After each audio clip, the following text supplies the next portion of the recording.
नमस्कार। जी के कुछ ट्रैकर में आपका स्वागत है। आज हम भारतीय इतिहास के उन प्रमुख युद्धों को पढ़ेंगे जो प्रतियोगी परीक्षाओं में बार बार पूछे जाते हैं। तो वीडियो को अंत तक जरूर देखें और याद करने की कोशिश करें।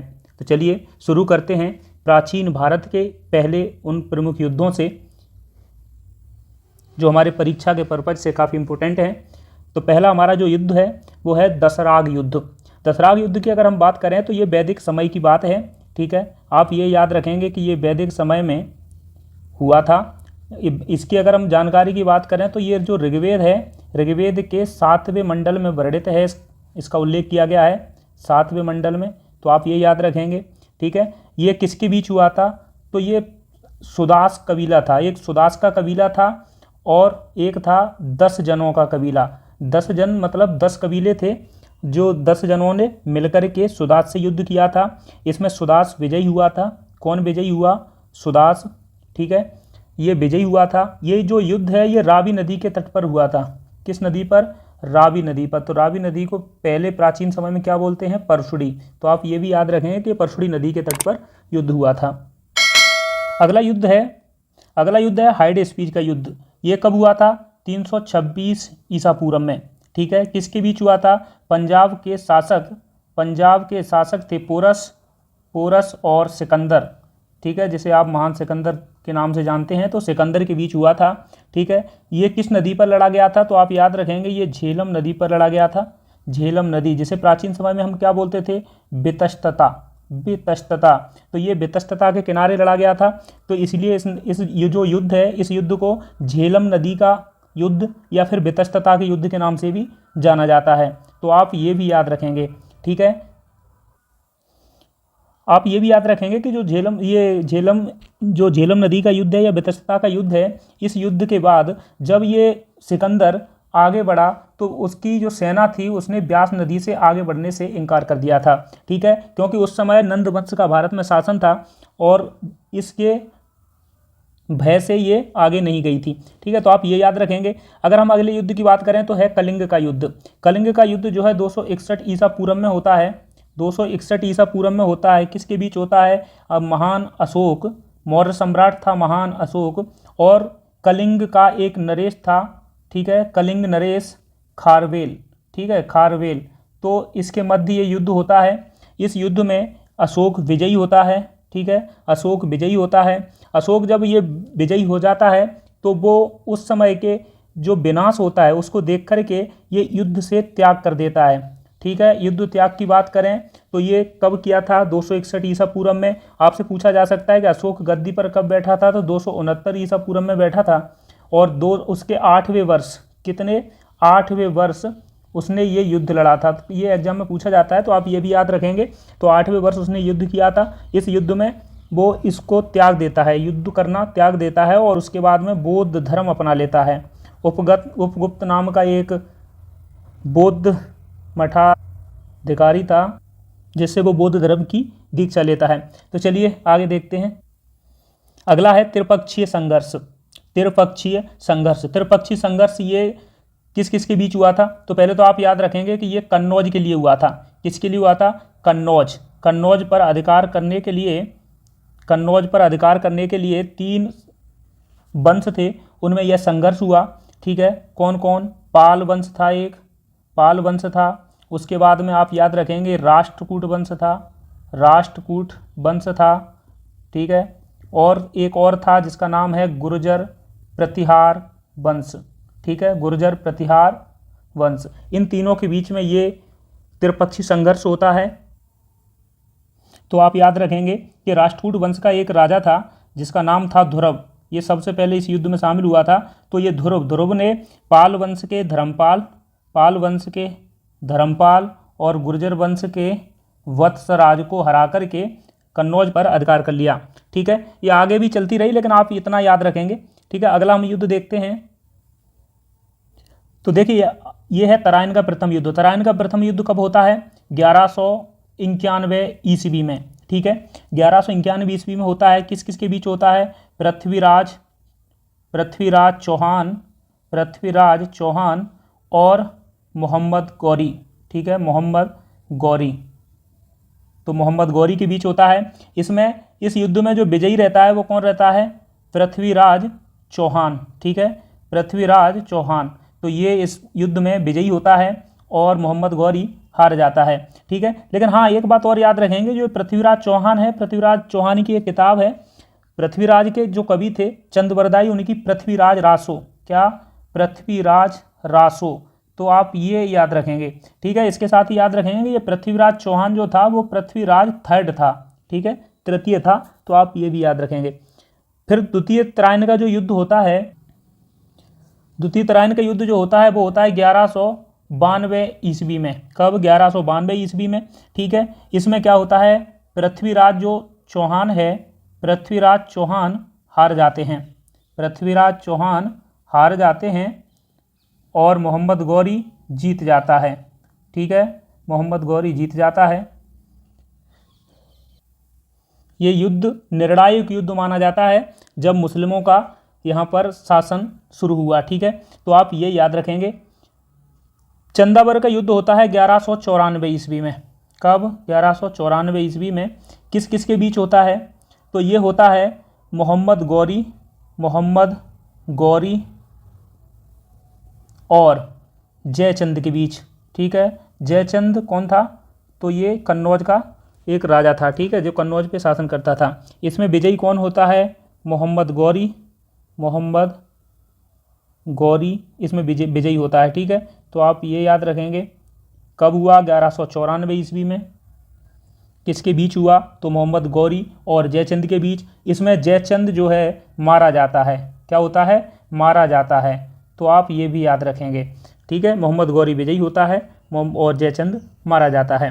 अगला युद्ध है पानीपत का प्रथम युद्ध, पानीपत का द्वितीय युद्ध और पानीपत का तृतीय युद्ध। ये 3 युद्ध पानीपत के नाम से हुए थे। तो आप याद रखेंगे पानीपत का प्रथम युद्ध अगर जो हुआ था तो वो हुआ था कब? 1500। जैसे एक तो ये डेट याद रखनी है क्योंकि ये काफ़ी इम्पोर्टेंट है। 21 अप्रैल 1526, ठीक है। तो आप ये याद रखेंगे। हाँ, पानीपत का द्वितीय युद्ध आपसे पूछा जा सकता है, तो ये कब? 1556 में। और पानीपत का तृतीय युद्ध जो हुआ था वो हुआ था 1761 में। तो अभी उसके बारे में थोड़ी चर्चा करेंगे। पहले ये देख लेते हैं पानीपत का प्रथम युद्ध। पानीपत का प्रथम युद्ध 21 अप्रैल 1526 को हुआ था, ये आप याद रखेंगे, ठीक है। किसके बीच हुआ था? तो ये था बाबर, मुगल शासक बाबर और इब्राहिम लोदी। इब्राहिम दिल्ली का उस समय का शासक था, तो इब्राहिम लोदी, ठीक है, इसके बीच हुआ था। इसमें बाबर जो है विजयी होता है, बाबर विजयी होता है और इब्राहिम लोदी मारा जाता है। इस युद्ध में इब्राहिम लोदी मारा जाता है। तो आप ये याद रखेंगे, ठीक है। पानीपत का अगर द्वितीय युद्ध जो हुआ था वो अकबर के समय में हुआ था, ठीक है। तो ये अकबर प्लस अंतिम है, मतलब ये हेमू था, अंतिम हिंदू सम्राट था, हालांकि अफगानी था। तो ये हेमू के बीच हुआ था। हेमू ने एक उपाधि धारण की थी विक्रमादित्य की, ठीक है, विक्रमादित्य की। तो ये अंतिम हिंदू सम्राट था।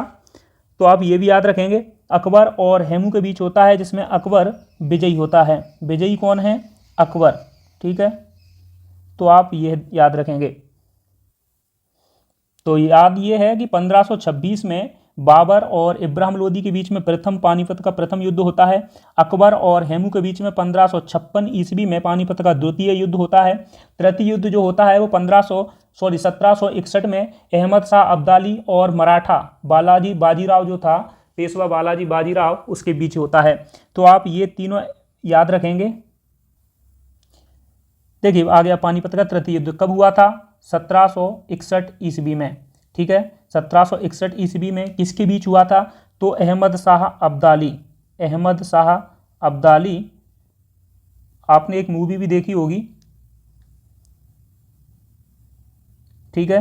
अहमद शाह अब्दाली प्लस मराठा, किसके बीच हुआ था? मराठा के बीच में। मराठा उस समय जो पेशवा था वो कौन था? बालाजी बाजीराव, बालाजी बाजीराव। तो ये उस समय पेशवा था, ठीक है। तो आप ये याद रखेंगे। इसमें अहमद शाह अब्दाली विजयी होता है और पेशवा जो बालाजी बाजीराव था वो हार जाता है। बाद में ये इस पछतावा या पश्चाताप के लिए खुद को मार भी लेता है। ठीक है, अगला युद्ध है खानवा का युद्ध। देखिए जो बाबर था, बाबर के भारत में 4 प्रमुख युद्ध हैं। बाबर के द्वारा भारत में 4 प्रमुख युद्ध लड़े गए थे। ठीक है, तो आप ये क्रम से याद रखेंगे। कैसे रखेंगे? देखिए याद रखने का एक ही तरीका है, पानी पीकर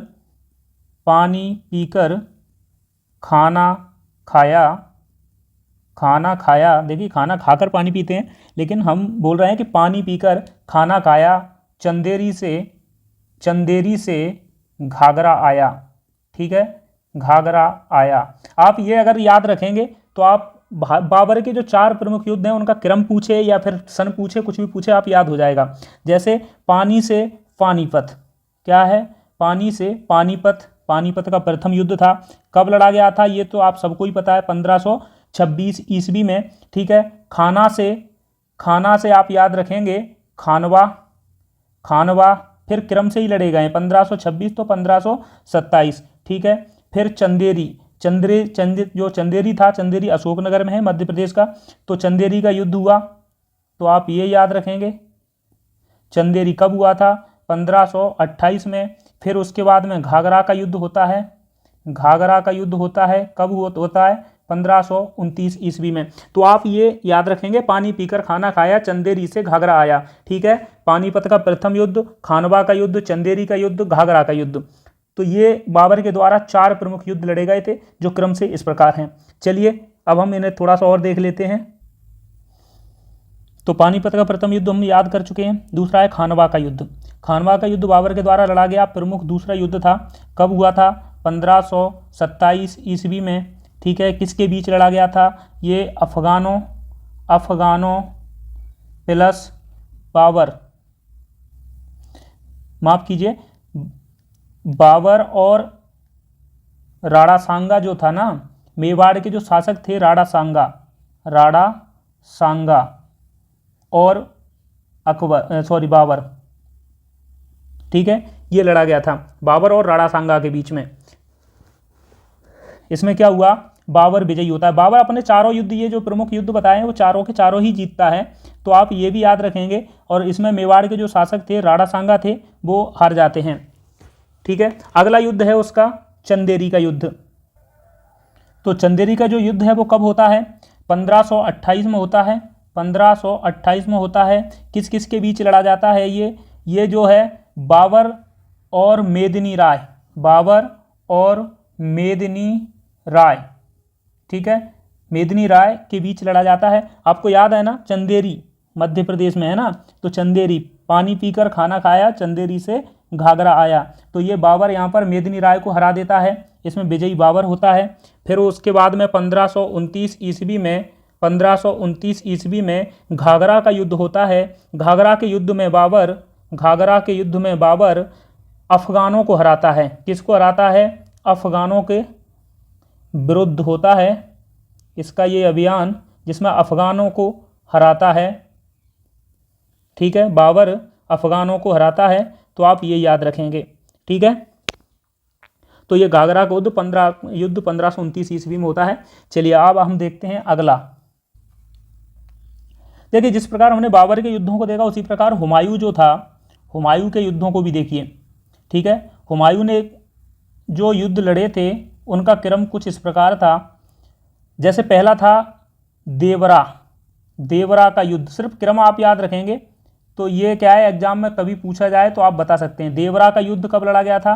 1531 में। ठीक है, उसके बाद में चौसा का युद्ध था, चौसा का युद्ध। ठीक है, चौसा का युद्ध कब लड़ा गया था? तो चौसा का युद्ध लड़ा गया था 1539 में। उसके बाद में था बिलग्राम या फिर जिसे बोलेंगे कन्नौज का युद्ध। ठीक है, बिलग्राम का युद्ध, तो ये कब लड़ा गया था? 1540 में लड़ा गया था, 1540 में लड़ा गया था। और उसका अंतिम जो युद्ध था वो था सरहिंद का युद्ध। ठीक है, सरहिंद का युद्ध कब लड़ा गया था?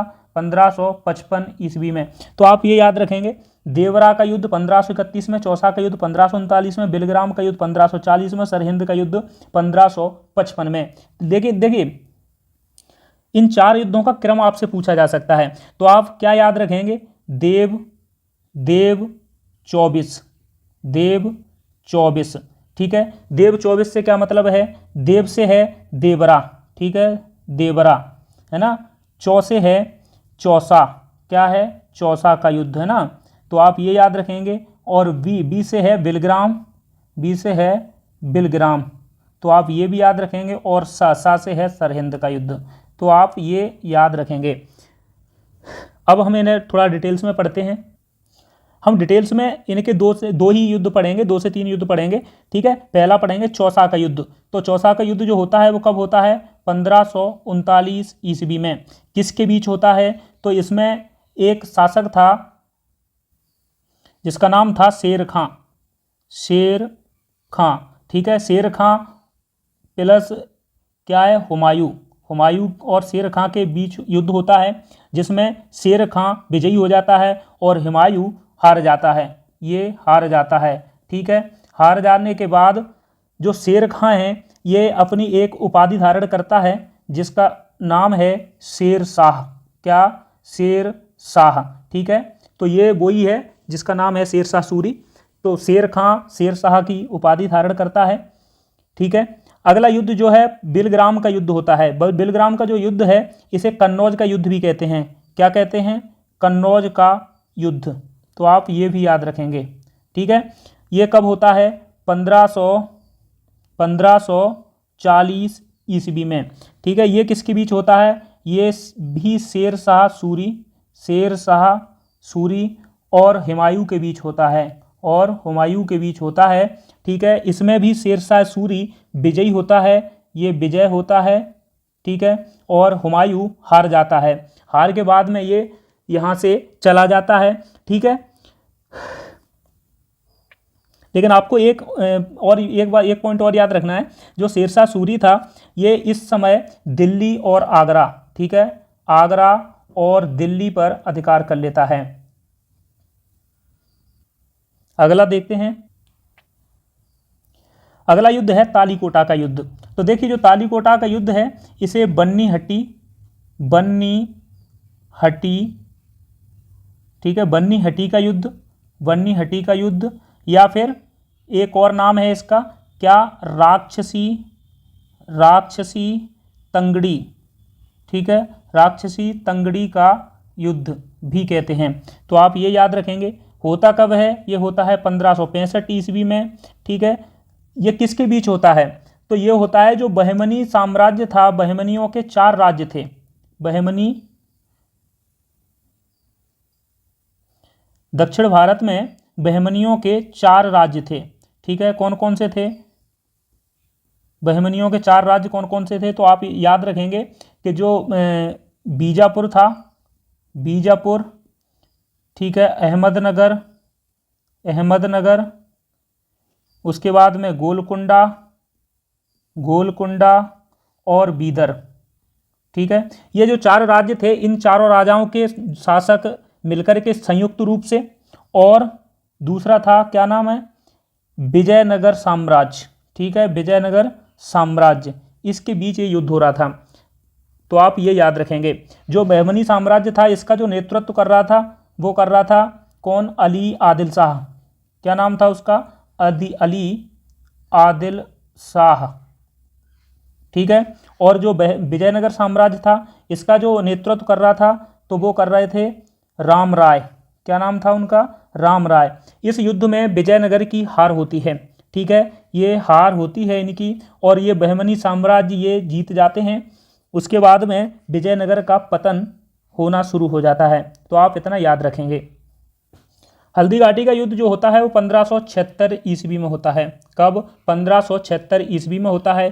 किस किस के बीच होता है, तो ये मुगल सम्राट अकबर और महाराणा प्रताप के बीच होता है, महाराणा प्रताप के बीच होता है।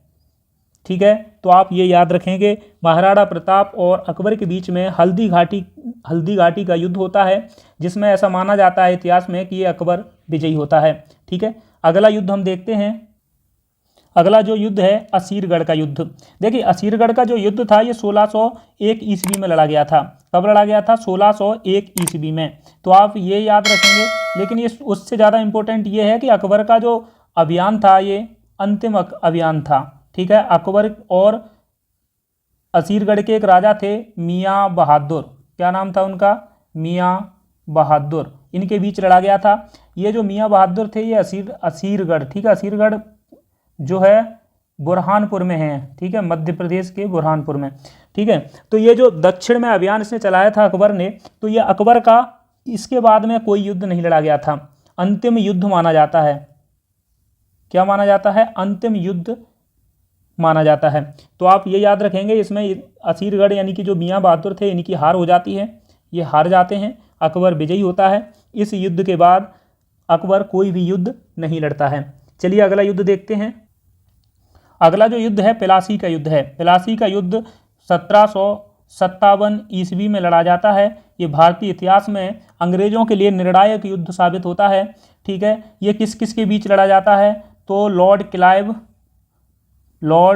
क्लाइव अंग्रेजों का एक अधिकारी रहता है, ब्रिटिश जो ईस्ट इंडिया कंपनी थी उसका, और जो बंगाल के नवाब थे सिराजुद्दौला, इनके बीच ये युद्ध होता है जिसमें सिराजुद्दौला हार जाता है। हम देखिए उस मैटर में नहीं जा रहे हैं जहाँ पर आपको डिटेल्स में बताया जाए, हम आपको फटाफट रिवीजन टाइप का करा रहे हैं, तो आप ये याद रखेंगे, ठीक है। सिराजुद्दौला कैसे हार जाता है, क्यों हार जाता है, इसके बारे में हम किसी दिन बात करेंगे। अगला युद्ध है बेदरा का युद्ध। जो बेदरा का युद्ध है ये 1759 ईस्वी में लड़ा जाता है। कब, 1759 ईस्वी में। किस किस के बीच होता है, ये अंग्रेजों यानी कि ब्रिटिश जो ईस्ट इंडिया कंपनी थी और डच, ठीक है, डचों के बीच लड़ा जाता है। इसमें डच हार जाते हैं, अंग्रेज जीतते हैं, ठीक है। इस युद्ध से डच इंडिया से बाहर हो जाते हैं, यानी कि इनका पतन हो जाता है, ठीक है, और अंग्रेज आगे बढ़ जाते हैं। अगला युद्ध है वांडीवास का युद्ध। वांडीवास का युद्ध जो है 1760 में लड़ा जाता है।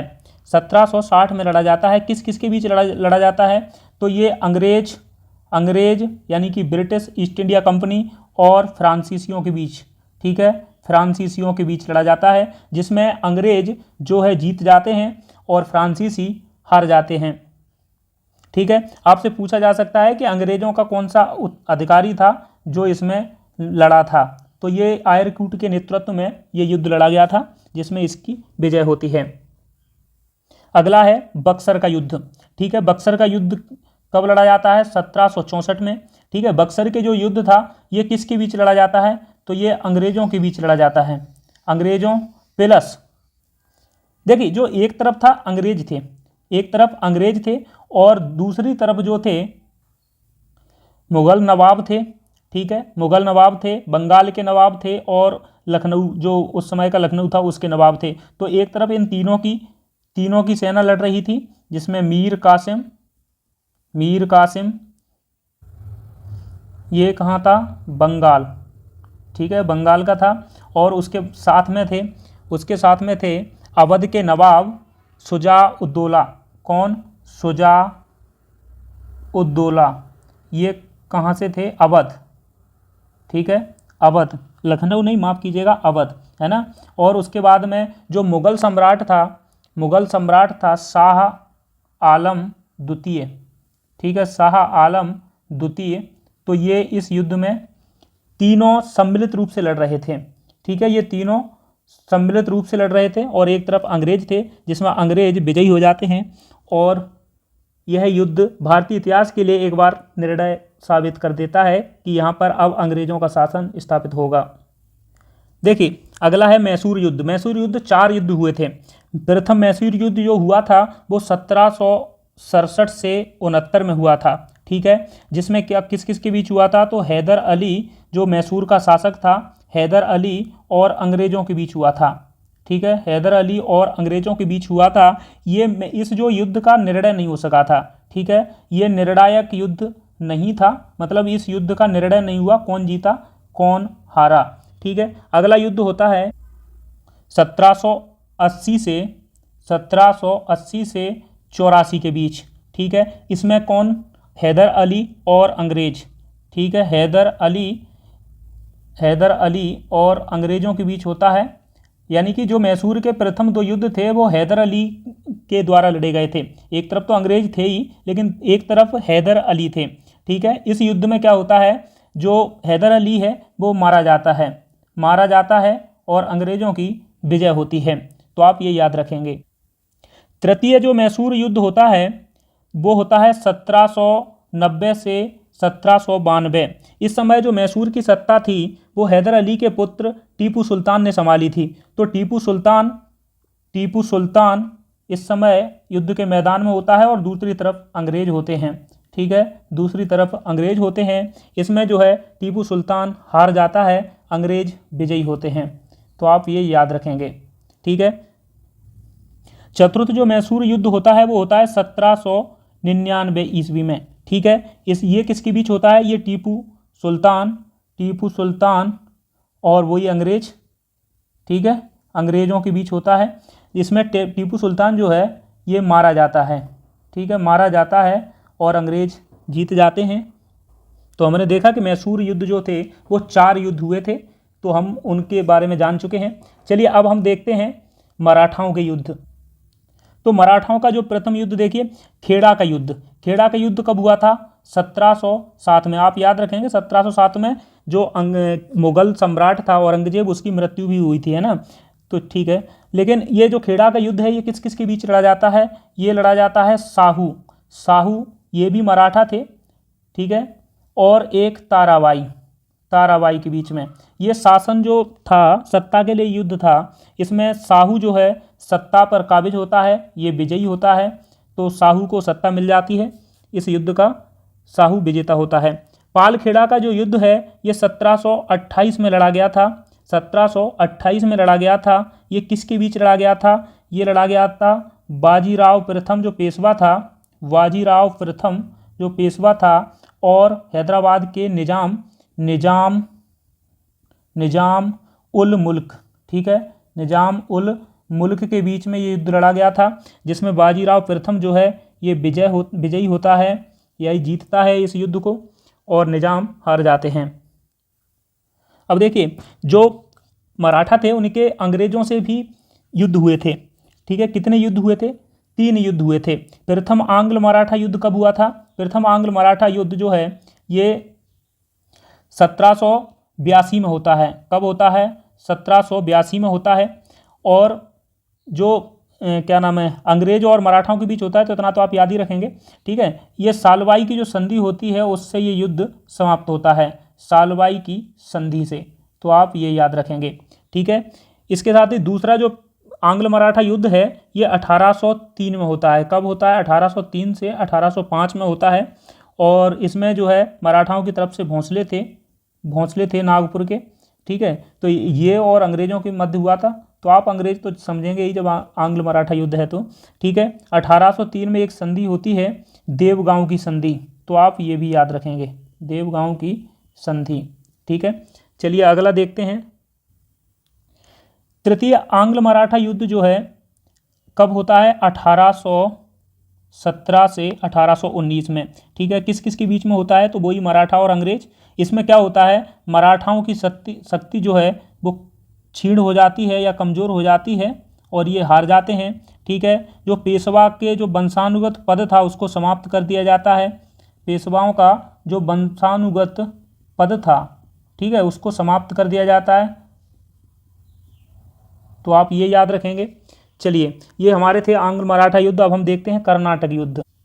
जो कर्नाटक युद्ध थे ये भी भारत में 3 हुए थे, तो आप याद रखेंगे प्रथम कर्नाटक युद्ध, द्वितीय कर्नाटक युद्ध और तृतीय कर्नाटक युद्ध, ठीक है। तो प्रथम कर्नाटक युद्ध जो हुआ था वो 1746 से 48 में हुआ था, ठीक है। उसके बाद में जो ये युद्ध हुआ था किस किस के बीच हुआ था, तो देखिए हालांकि कर्नाटक युद्ध में लोकल राजाओं का हस्तक्षेप जरूर रहा था, लेकिन ये मुख्य रूप से देखें तो अंग्रेज यानी कि ब्रिटिश ईस्ट इंडिया कंपनी और फ्रांसीसी कंपनी के मध्य हुआ था, ठीक है। तो अंग्रेज और फ्रांसीसियों के मध्य ये युद्ध हुए थे तीनों। हालांकि कुछ लोकल राजाओं की भी इसमें अहम भूमिका थी, तो आप इतना याद रखेंगे। लेकिन ये युद्ध जो समाप्त हुआ था ये ए ला सापल, ठीक है, ए ला सापल की संधि के तहत ये युद्ध समाप्त हुआ था। ये संधि कब हुई थी, तो आप याद रखेंगे 1748 में, ठीक है, और ये युद्ध समाप्त हो गया था। द्वितीय कर्नाटक युद्ध की बात करें तो फिर से ये 1749 से शुरू हो गए और 54 तक लड़े। ठीक है, इसमें क्या होता है, इसमें जो फ्रांसीसी रहता है डुप्ले, ये इनका मुख्य अधिकारी था, जो मुख्य सैनिक भी रहा इसमें। इसकी हार हो जाती है और डुप्ले को भारत से वापस कर दिया जाता है फ्रांस के लिए। तो इसकी जगह जो दूसरा फ्रांसीसी गवर्नर आता है उसका नाम है गोडेहू। ठीक है, गोडेहू। ठीक है, तो आप ये याद रखेंगे। हालांकि ये जो युद्ध है ये पांडिचेरी जो संधि थी, पांडिचेरी की संधि के बाद समाप्त हो जाता है। ठीक है, तृतीय अगर युद्ध हुआ है जो कर्नाटक के नाम से, तो वो युद्ध शुरू हुआ था 1756 में, और ये कब तक चला, 63 तक, यानी कि सप्तवर्षीय युद्ध था। क्या था, सप्तवर्षीय युद्ध था। तो आप ये याद रखेंगे, ये पेरिस की संधि के तहत समाप्त हो जाता है। ठीक है, पेरिस की संधि के तहत समाप्त हो जाता है। मैं पहले ही आपको बता चुका हूँ, ये मुख्यतः अंग्रेज और फ्रांसीसियों के विरुद्ध था। तो ये जितना भी अंग्रेजों में और फ्रांस में जो भी युद्ध वहाँ पे चल रहे थे यूरोप में, उससे ये प्रभावित थे। तो वैसी ही संधियों के साथ ये समाप्त होते गए। चलिए आगे देखते हैं। देखिए, जिस प्रकार से आंग्ल मराठा युद्ध हुए थे, आंग्ल मैसूर युद्ध हुए थे, उसी प्रकार से आंग्ल सिख युद्ध भी हुए। ठीक है, प्रथम आंग्ल सिख युद्ध कब हुआ था, तो ये हुआ था 1845-46 में। तो आप इतना याद रखेंगे। ठीक है, और द्वितीय आंग्ल जो सिख युद्ध हुआ था वो हुआ था 1849 में। चलिए अब हम आगे देखते हैं भारत चीन युद्ध। तो देखिए, बताने के लिए तो बहुत कुछ है, लेकिन आप सिर्फ सन याद रखिए, क्योंकि कई बार एग्जाम में डायरेक्ट आपसे पूछा जाता है। तो भारत चीन युद्ध हुआ था, वो कब हुआ था, 1962 में। आप इतना याद रखेंगे। ठीक है, अब अगला है भारत पाक युद्ध। भारत पाक युद्ध जो है, भारत और पाक युद्ध, पाक मतलब पाकिस्तान। ठीक है, तो ये कब हुए थे, तो ये हुए थे 1965 में, 1971 में, और एक हुआ था 1999 में, कारगिल। ठीक है, कारगिल युद्ध के नाम से। तो आप ये याद रखेंगे। ठीक है, इसके साथ ही आप याद रखेंगे कि प्रथम विश्व युद्ध जो है कब हुआ था, प्रथम विश्व युद्ध कब हुआ था, तो ये 1914 में शुरू हुआ और 18 तक चला था। ठीक है, तो 1914 से 1918 तक चला था। अगर हम द्वितीय विश्व युद्ध की बात करें, तो ये 1939 से शुरू हुआ और 1945 तक चला। चलिए, युद्धों पे मैंने जो फैक्ट आपको बताए हैं वो सभी याद रखेंगे, और मैं गारंटी से कह सकता हूँ कि इसमें से 1 से 2 प्रश्न आपके एग्जाम में ज़रूर मिलेंगे। तो आप इस वीडियो को 1 से 2 बार ज़रूर देखें। साथ ही आपको ये भी याद रखना है कि ज़्यादा से ज़्यादा आप याद कर सकें। ठीक है, इस वीडियो को देखने के बाद लाइक करें, कमेंट भी करें। वीडियो अच्छी लगे तो आप कमेंट भी करें, और इसमें कुछ सुझाव भी आप दे सकते हैं। साथ ही आप इस चैनल को अगर नए हैं तो सब्सक्राइब जरूर करें। नमस्कार, जय हिंद, जय भारत।